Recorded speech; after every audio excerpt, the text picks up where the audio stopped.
सामान्य वृद्धि, पैसे के बदले समय देना। सारा दिन काम करो, घास पर जियो, जब तुम मरते हो तो स्वर्ग नहीं जाते हो। आई थिंक ये मिडिल क्लास फैमिलीज के लिए कहा जा रहा है।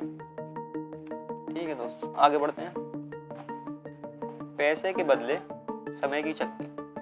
सामान्य वृद्धि पर आमदनी की गणना बड़ी सरल है।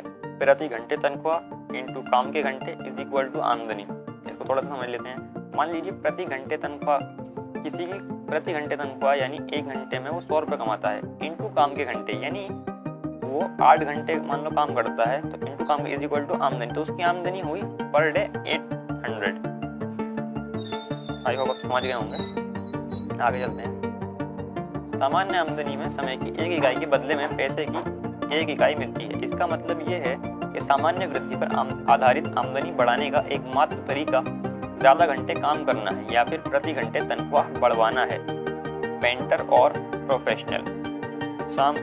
आइए दो बहुत अलग अलग व्यवसाय के मेरे 2 परिचितों पर नजर डालते हैं। इनमें से एक घर पेंट करने के बिजनेस में है और दूसरा डॉक्टर है। पेंटर का नाम गेरी है।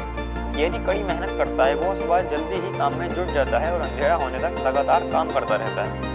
गेरी के काम करने की दर $30 प्रति घंटे है।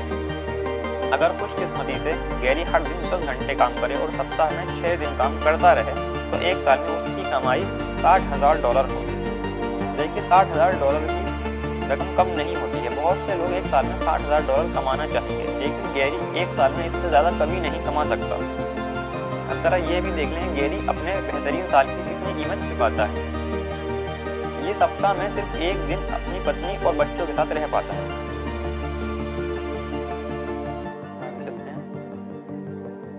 वो शायद ही कभी काम के बीच छुट्टी लेता है, और लेता भी है तो इतना थका मांदा या कड़का होता है, इसका आनंद नहीं ले पाता। सामान्य वृद्धि पर आधारित आमदनी की खातिर काम करने का सबसे बुरा पहलू ये है, गेरी को अपने काम का भुगतान सिर्फ 1 बार ही मिलता है। इसका मतलब है कि आखिरी चेक मिलने के बाद वो दोबारा पैसे के बदले समय की चक्की चलाने लगता है।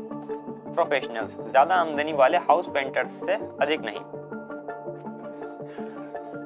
अब आइए जॉन स्मिथ एमडी की जिंदगी पर दोबारा नजर डालते हैं। दोबारा यहाँ पे क्यों कहा जा रहा है दोस्तों? पिछली वीडियो में जाकर आप देखेंगे तो सबको समझ आ जाएगा ये कौन है, इनका क्या सीन था और क्यों इनके बारे में क्या बताया गया है। दिन में 8 घंटे काम करते हैं और सप्ताह में 6 दिन मरीज। काम के घंटे तो बढ़ा ही नहीं सकते। सामान्य वृद्धि पर आधारित आमदनी के साथ यही दिक्कत है, अगर आप खुद काम नहीं कर रहे हैं तो काम नहीं हो पाता। अगर काम नहीं हो पाता तो आपको भुगतान भी नहीं मिलता। भगवान न करे कि यह पेंटर या डॉक्टर कभी बीमार पड़े या घायल हो जाए, जिसकी वजह से वो काम न कर सके। आपकी चक्की कितने पैसे देती है? आपकी क्या स्थिति है? क्या आप भी पैसे के बदले समय की चक्की में फंसे हुए हैं? अगर ऐसा है तो आपकी चक्की आपको कितने पैसे देती है? कमेंट करके बताना किसकी चक्की कितने पैसे दे रही है। अगर आप समझे तो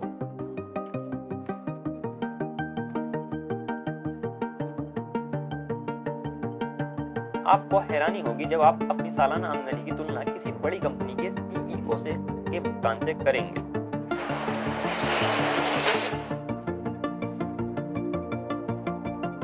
$2008 में सीईओ की तनख्वाह $10.5 मिलियन और कर्मचारी की तनख्वाह $35,000 हो।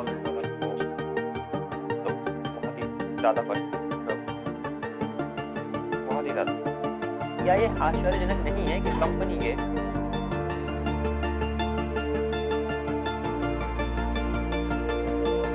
आश्चर्यजनक नहीं है कि कंपनी के एक व्यक्ति का मूल्य तो $10.5 मिलियन हो, जबकि उसी कंपनी के सामान्य कर्मचारी का मूल्य सिर्फ $30,000 हो। आपके मन में यह सवाल आ रहा होगा कि यह कैसे हो सकता है। मैं एक शब्द में आपके सवाल का जवाब दे सकता हूँ, लीवरेज।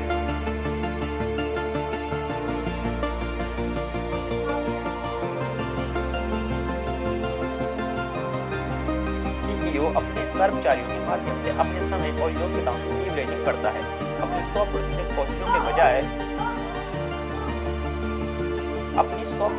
कोशिशों के बजाय वो अपनी सभी कर्मचारियों की कोशिशों का एक निश्चित प्रतिशत हिस्सा कमाता है। हर्शीज कैंडी बार इसका आदर्श उदाहरण है। प्रत्येक हर्शीज कैंडी बार पर कंपनी को ज्यादा से ज्यादा हर्शीज कैंडी बार इसका आदर्श उदाहरण है। प्रत्येक हर्शीज कैंडी बार पर कंपनी को ज्यादा से ज्यादा 1-2 पैनी का शुद्ध मुनाफा होता होगा, लेकिन हर साल दुनिया भर में अरबों हर्शीज बार्स बिकती हैं। इसीलिए हर्शीज कैंडी बार बनाने वाली मार्स इंक कंपनी को हर साल अरबों डॉलर का मुनाफा होता है और इसलिए इसके सीईओ की आमदनी भारी भरकम होती है। सन्यासी और चैनसो। लीवरेजिंग की अवधारणा सन्यासी और चैनसो की कहानी जैसी है। एक दिन एक बूढ़ा सन्यासी अपनी पहाड़ी गुफा से उतरकर स्थानीय हार्डवेयर स्टोर में एक चैनसो लकड़ी काटने वाली आरी खरीदने आया। सन्यासी ने युवा सेल क्लर्क से गर्व से कहा, अब मैं अपनी गुफा में नहीं रहना चाहता, मैं अपने लिए एक लकड़ी का नया घर बनाना चाहता हूँ। मुझे सबसे अच्छी आरी चाहिए, कीमत चाहे जो हो। युवा सेल्स क्लर्क एक पल के लिए वेयर हाउस में गया और एक नई चमचमाती हुई चेनसो लेकर लौटा। उसने पूरे यकीन के साथ सन्यासी को बताया कि यह बाजार में मिलने वाली सबसे अच्छी चेनसो है। इससे पेड़ उतनी ही आसानी से चिर जाएंगे जितनी आसानी से चाकू बटर को चीर देता है।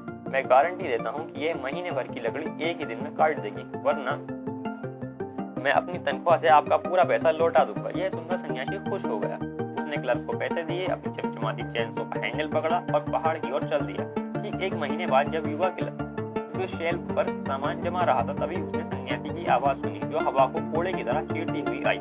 बेटा, मैं यह चेनसो लौटाने आया हूँ। तुमने वादा किया था कि तुम मेरा पूरा पैसा लौटा दोगे, अब अपना वादा पूरा करो। क्लर्क ने बूढ़े सन्यासी को गौर से देखा और उसका हुलिया देखकर हैरान रह गया। ऐसा लग रहा था जैसे सन्यासी कई हफ्तों से नहीं सोया हो। उसके कपड़े फट गए थे और खून पसीने से लथपथ थे। ऐसा नजर आ रहा था जैसे मेहनत कर करके वो मौत के मुंह में पहुंच गया हो। क्लर्क ने हकलाते हुए पूछा, आपको क्या हुआ? आपकी हालत तो भयंकर दिख रही है। बूढ़े सन्यासी ने अपनी पूरी ताकत बटोरी और चेनसो को उठाकर काउंटर पर रखते हुए कहा, यह सब किसी घटिया आरी का नतीजा है जो तुमने मुझे भेजी। तुमने कहा था कि यह एक महीने की लकड़ी एक ही दिन में काट देगी, मगर देखो क्या हुआ। मैं एक महीने से इसका इस्तेमाल कर रहा हूँ और इस दौरान मैं एक भी लकड़ी भी नहीं काट पाया। मुझे मेरा पैसा वापस चाहिए। हैरान क्लर्क ने माफी मांगते हुए कहा, बिल्कुल, मैं अपना वादा जरूर पूरा करूंगा, बस मैं चेनसो की जांच करके देखूं, शायद मैं पता लगा सकूं कि गड़बड़ क्या है।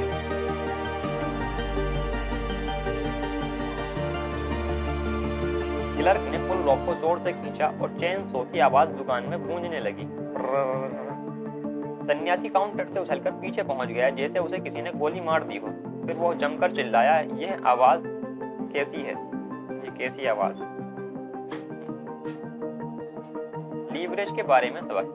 क्या आप ऐसी चेनसो से पेड़ काटने की कोशिश करने की कल्पना कर सकते हैं जिसे चालू ही ना किया गया हो? कोई हैरानी नहीं कि सन्यासी का हुलिया और हालत खराब थी। सबक मिलता है कि लीवरेज एक जबरदस्त साधन है, लेकिन सिर्फ तभी जब उसका सही इस्तेमाल किया जाए। विडंबना यह है कि सन्यासी के हाथों में लीवरेज का शक्तिशाली साधन था, उसे तो बस इसके इस्तेमाल का तरीका मालूम नहीं था।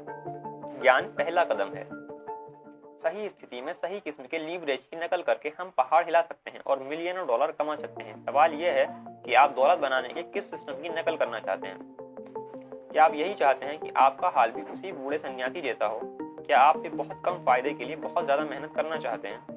या फिर आप युवा क्लर्क जैसा बनना चाहेंगे और लीवरेज की चेनसो को चालू करने का तरीका सीखना चाहेंगे? यह आप अगले अध्याय में सीखेंगे। वहां आपको ऐसे आजमाए हुए तरीके मिलेंगे।